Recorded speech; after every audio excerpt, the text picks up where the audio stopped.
Ambassador Theron of the Vakari Confederacy had always considered humans to be the galaxy's most peculiar species.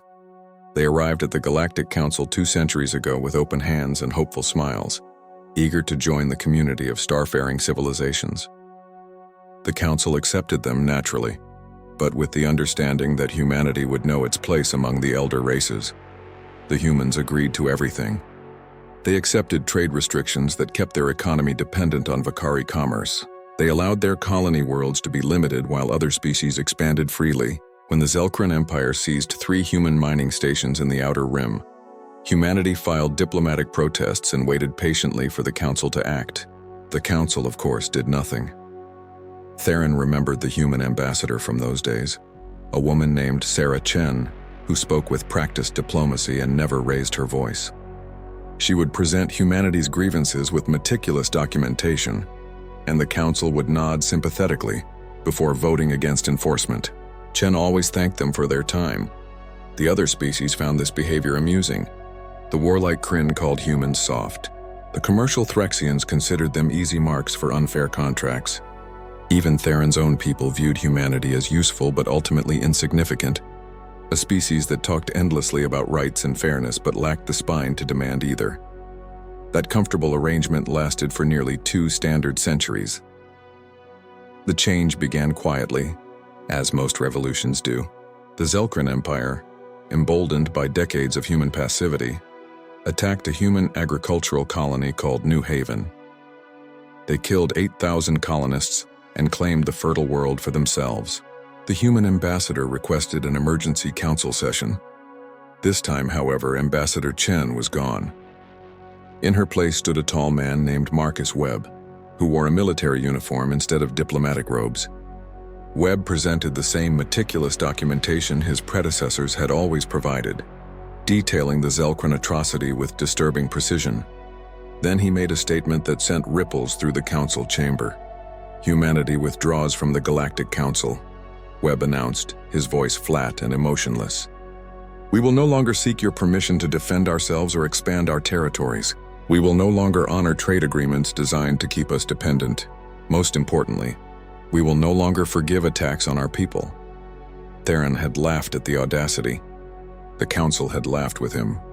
Without Council backing, humanity would be isolated and vulnerable. "Let them try to survive alone," the Zelkran ambassador had sneered. The Zelkran learned the price of that mistake within 3 weeks. Human warships appeared in Zelkran space, and they were nothing like the outdated patrol vessels humanity had operated under Council restrictions. These were Predator-class dreadnoughts bristling with weapon systems the Council had never seen. The Zelkran fleet moved to intercept, confident in their numerical superiority. They were slaughtered. Human combat doctrine proved terrifyingly effective. They did not honor the traditional rules of engagement. They struck military and industrial targets simultaneously. They used quantum disruption mines that the Council had banned centuries ago.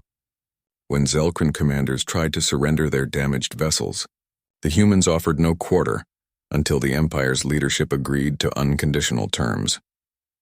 Within a month, the Zelkran Empire ceded New Haven, paid massive reparations, and granted humanity 5 additional systems.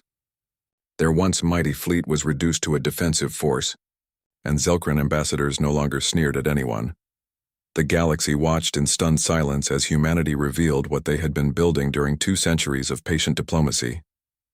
Those years of accepting unfair restrictions had not been weakness but preparation. Every treaty violation, every seized station, every dismissive council vote had been carefully documented and remembered. Now humanity was collecting those debts. The Threxian Commercial League discovered this when human corporations began undercutting their monopolies with better products at lower prices. When Threxian merchants complained about unfair competition, human negotiators simply smiled and referenced the 73 trade agreements Threxia had violated over the past century. "Would you like to discuss fair business practices?" they asked. The Threxians wisely declined.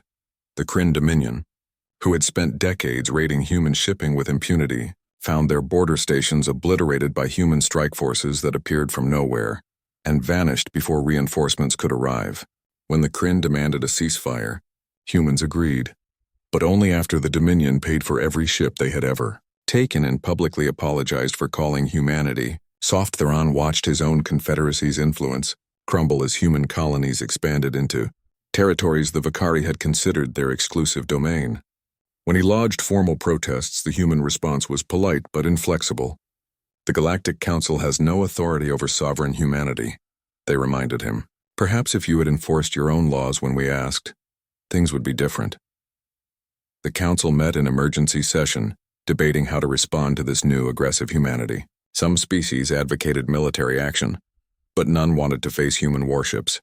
Others proposed economic sanctions, but human industries were already outcompeting most galactic markets. A few even suggested negotiating from a position of weakness, acknowledging that humanity had legitimate grievances. Theron proposed the only sensible solution: invite humanity back to the Council with full rights and genuine respect. The motion barely passed. Ambassador Webb returned to the Council chambers 6 months after his dramatic exit. This time he did not wait for permission to speak. Humanity will rejoin the Council, he announced, but under new terms. We will accept no restrictions that do not apply equally to all members.